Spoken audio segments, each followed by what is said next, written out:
This is Unhustling with Luis Baez.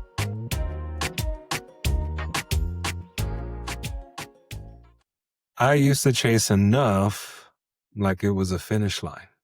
Like one more deal, one more title, one more check would finally let me breathe. But the truth is, I didn't even know what enough looked like because every time I got there, the bar moved. The first time I closed a six-figure deal, I thought, okay, now I can rest. But instead, I went out and tried to double it. The first time I got promoted, I thought, now they'll see my worth. But instead, I started worrying about losing it. It's wild how we spend our whole lives trying to earn what we've already proven. When I was growing up in the Bronx, my mom used to say, baby, you got to work twice as hard to get half as far. And I believed her because I saw it. I saw people with my skin tone, my accent, my name get passed over, questioned, or written off. So I learned to make myself undeniable. I collected receipts like armor, numbers, awards, recommendations. If someone doubted me, I had a slide deck ready. That mindset helped me survive, but it also kept me from feeling satisfied because survival mode doesn't know how to celebrate. It only knows how to sprint. And then there's the other layer of being a gay Puerto Rican man in corporate spaces where I often was the only one who looked or sounded like me. Every room came with a silent message. Be impressive, not intimidating. Be relatable, but not too real. So I overcompensated. I worked harder, smiled wider, spoke softer, and tried to prove that I belonged in rooms that were never built for me. Every compliment felt like currency. Every recognition felt like rent. And I kept paying it month after month, year after year, until I realized I was broke on the inside. There was a turning point, a random Tuesday. I had just wrapped up a high-stakes presentation with an executive team. Everyone clapped, people praised me, and as soon as I left the room, I felt nothing. I remember walking to my car thinking, I did everything right. So why do I still feel so empty? That question haunted me because I realized I was chasing validation, not vision. I had been building a resume, not a life. Therapy helped me to see that I'd spent years outsourcing my self-worth.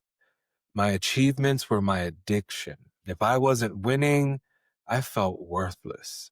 So I started asking a new question. What would change if I believed I was already enough? And I'll be honest, the first few weeks, it felt awkward as hell. I'd wake up, look in the mirror and say out loud, you are enough.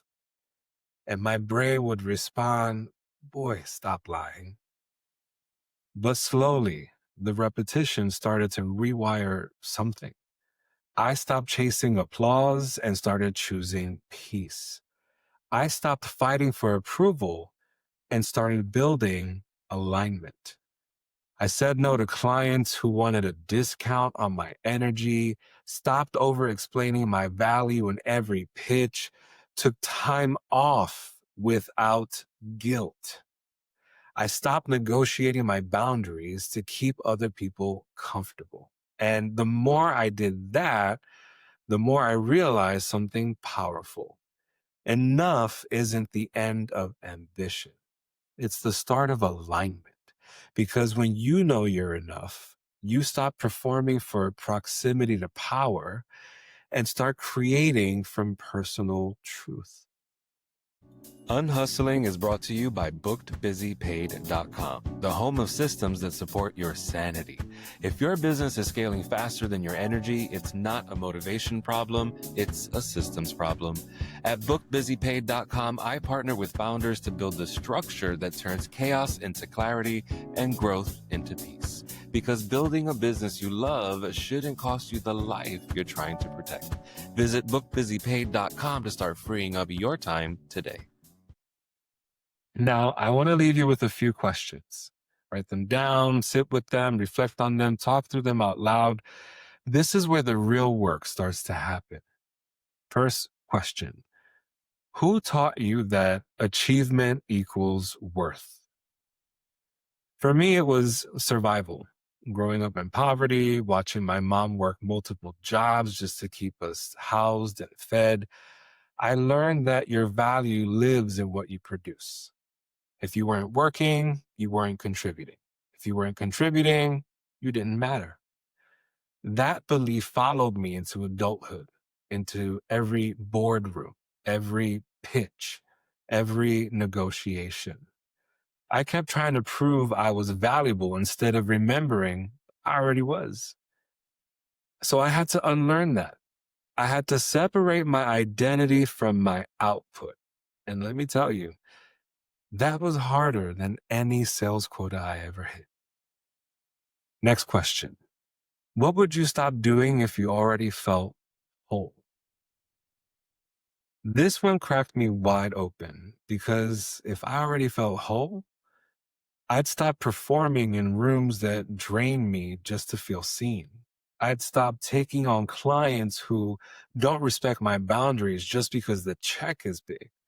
I'd stop scrolling LinkedIn at 11 p.m. looking for proof that I'm still relevant. I'd stop justifying rest like it's luxury that I have to earn.